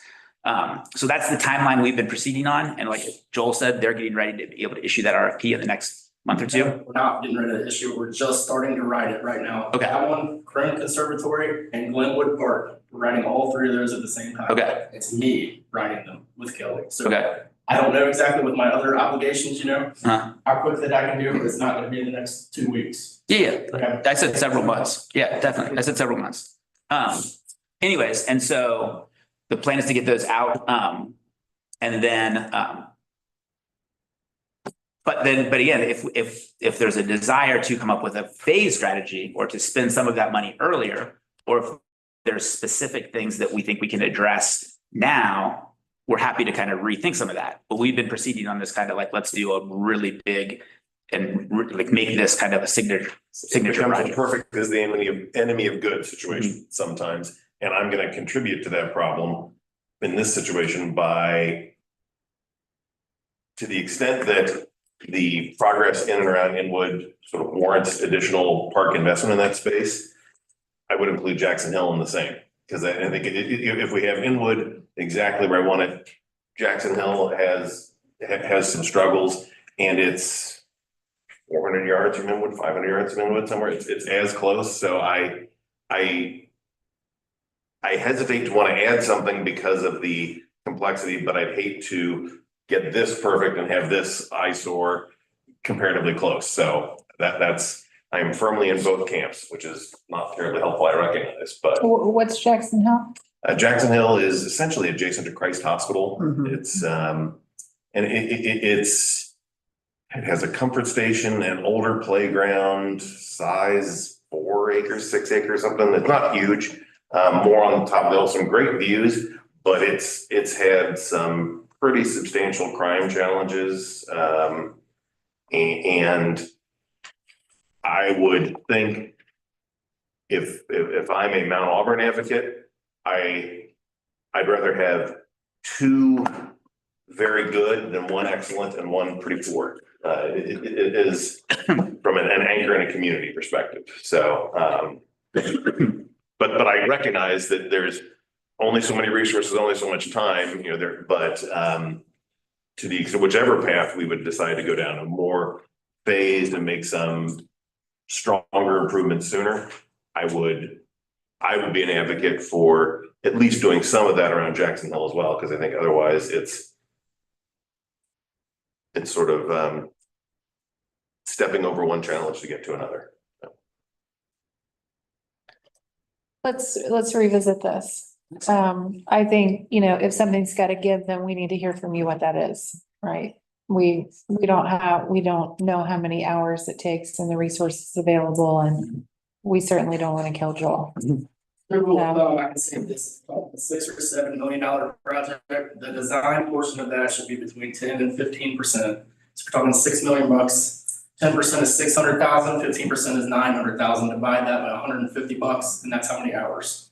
So, I mean, if you think about it like that, that's how a consultant bids that job. If you tell me you have $9 million to spend it in with, that's exactly how I can tell you in 15 minutes how many hours that could be. If you look at the 40 projects on the plan of work, multiply that out and divide by 150, I should have 22 staff at this point. We have 6 or 7. I'm the only professional engineer. Chris is the only registered architect. We do as much stuff as we can, as fast as we can, but I can't apologize for not getting to every single one. No, I get you.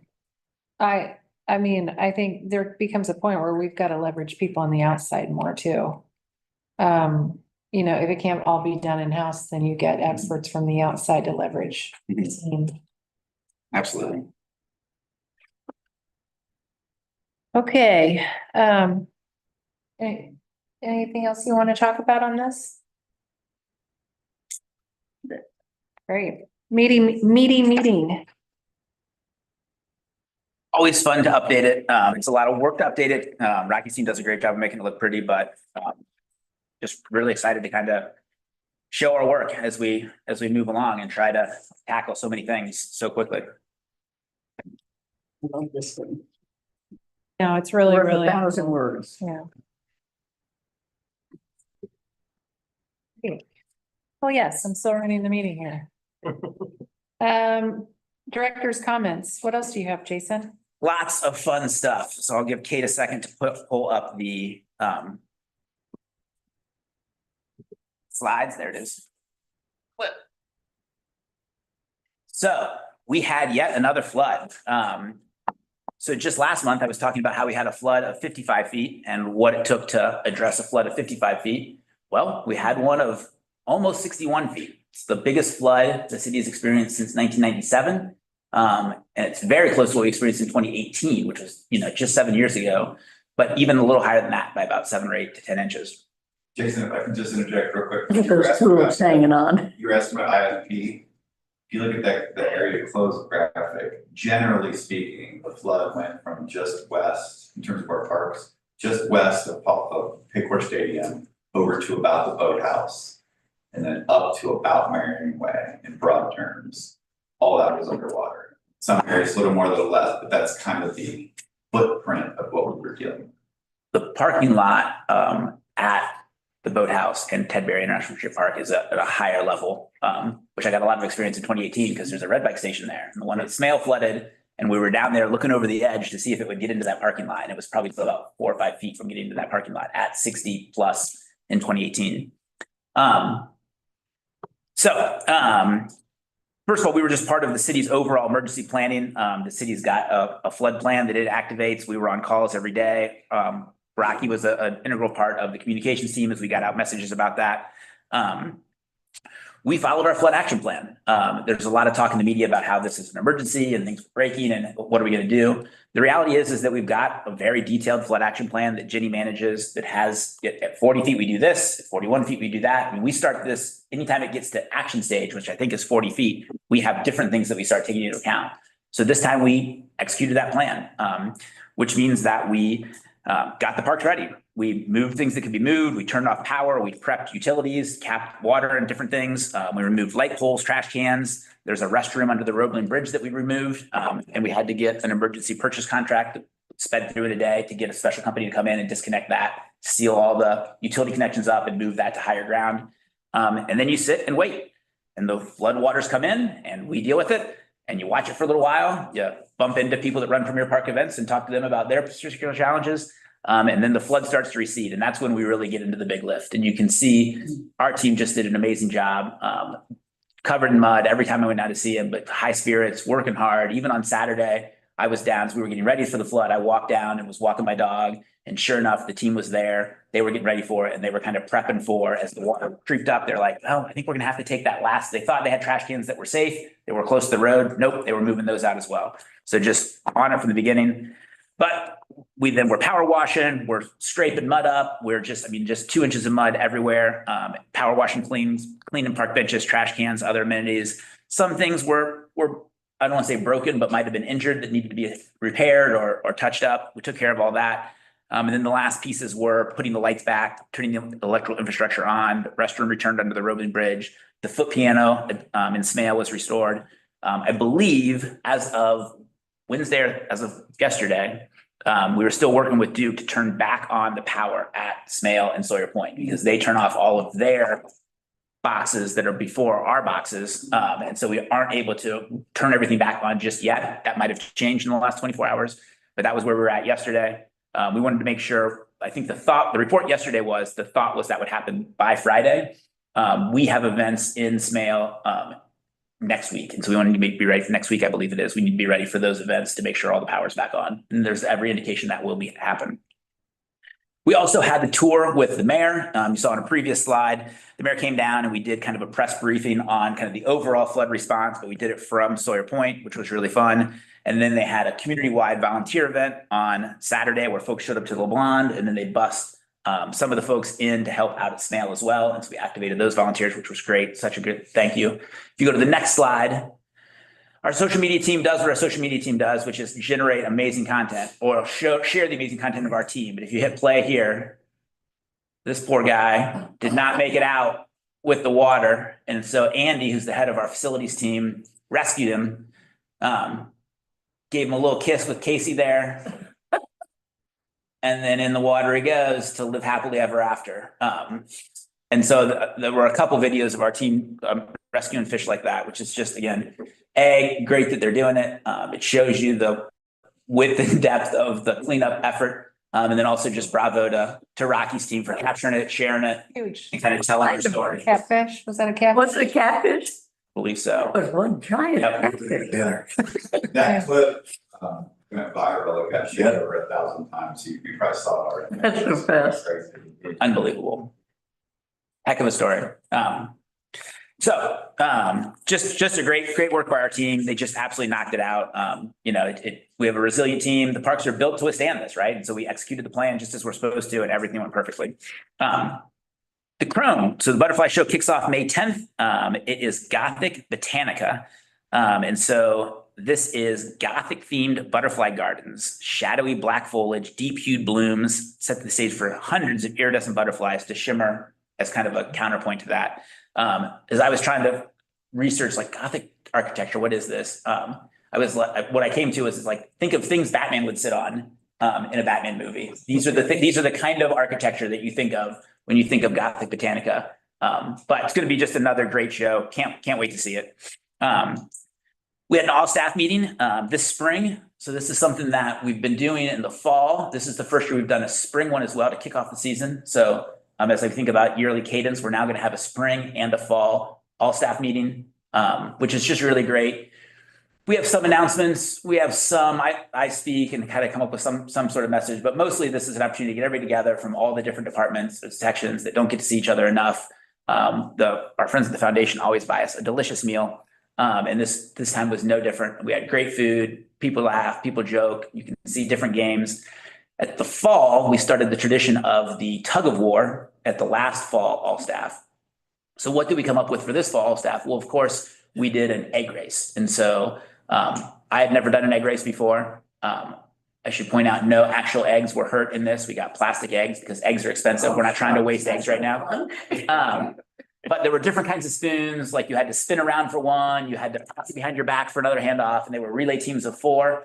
And so we once again, I got to hand it to the West District, who won the tug of war and were repeated as egg champs as well. I will brag on the admin team. We were second place, and it was really close. And I will admit, I fumbled the handoff at the very end. So by the time I got it to Jenny, Jenny was speedy to win our first heat, but in our second heat, I fumbled the handoff with Ray and our accounting team, and we couldn't get it to Jenny quite quick enough, but we still almost nudged him out. You had a good run. We had a good run, literally. Said, my competitive nature, I really wanted to take out my opponent next to me. I realized it was a work thing. Jenny's got a little bit of a latent athlete, latent competitor in her, so it definitely came out. So we got some events coming up. Earth Day is this Saturday from 11 to 5. And so we've got an event at Smale Park. So maybe I was thinking about this weekend is when we get the power back on. So hopefully we get that done. From 11 to 5, vintage market, live music, games, food, should be a lot of fun. Springfest in Burnett Woods, we heard about earlier today, but Springfest in Burnett Woods is this Saturday from noon to 4. Live music, nature education, yoga, crafts, kids games, all kinds of fun stuff. Arbor Day, next Friday is Arbor Day. This is an important tradition. The first Arbor Day ever took place in Cincinnati, in Eden Park in 1882, at the first American Forestry Association conference. And so this is a continued tradition. This year, Crystal's team with the Division of Natural Resources are going to be holding their traditional planting at Roberts Academy in Price Hill at 9:15. We're going to have a press conference that'll have the mayor, and we're going to have the city's Arbor Day proclamation. There'll be volunteers there from Duke Energy, great partners, and then they're going to plant about 31 trees. So it'll be a great event. It'll be our first planting with biochar. Hey, not yet biochar that we make, but we bought a bunch of biochar with the Office of Environment Sustainability, and we're starting to incorporate it into our stuff. So really exciting. And then there's a community Arbor Day event. That's the event I was thinking of at Smale next Saturday, April 26th from 11 to 5, where there'll be games, a bounce house, activities, live music, food, and 300 tree saplings to be given away. So very fun.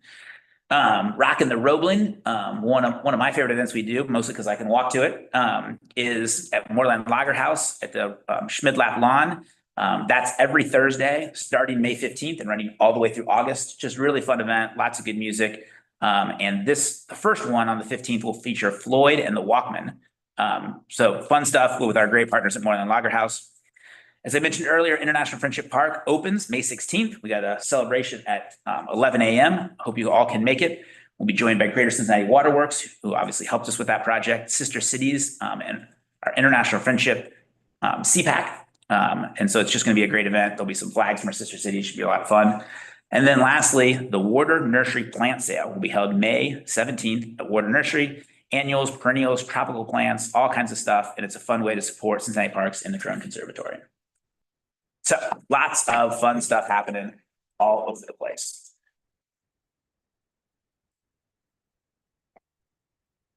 Terrific. Commissioners, your time has come. Thanks, questions, input?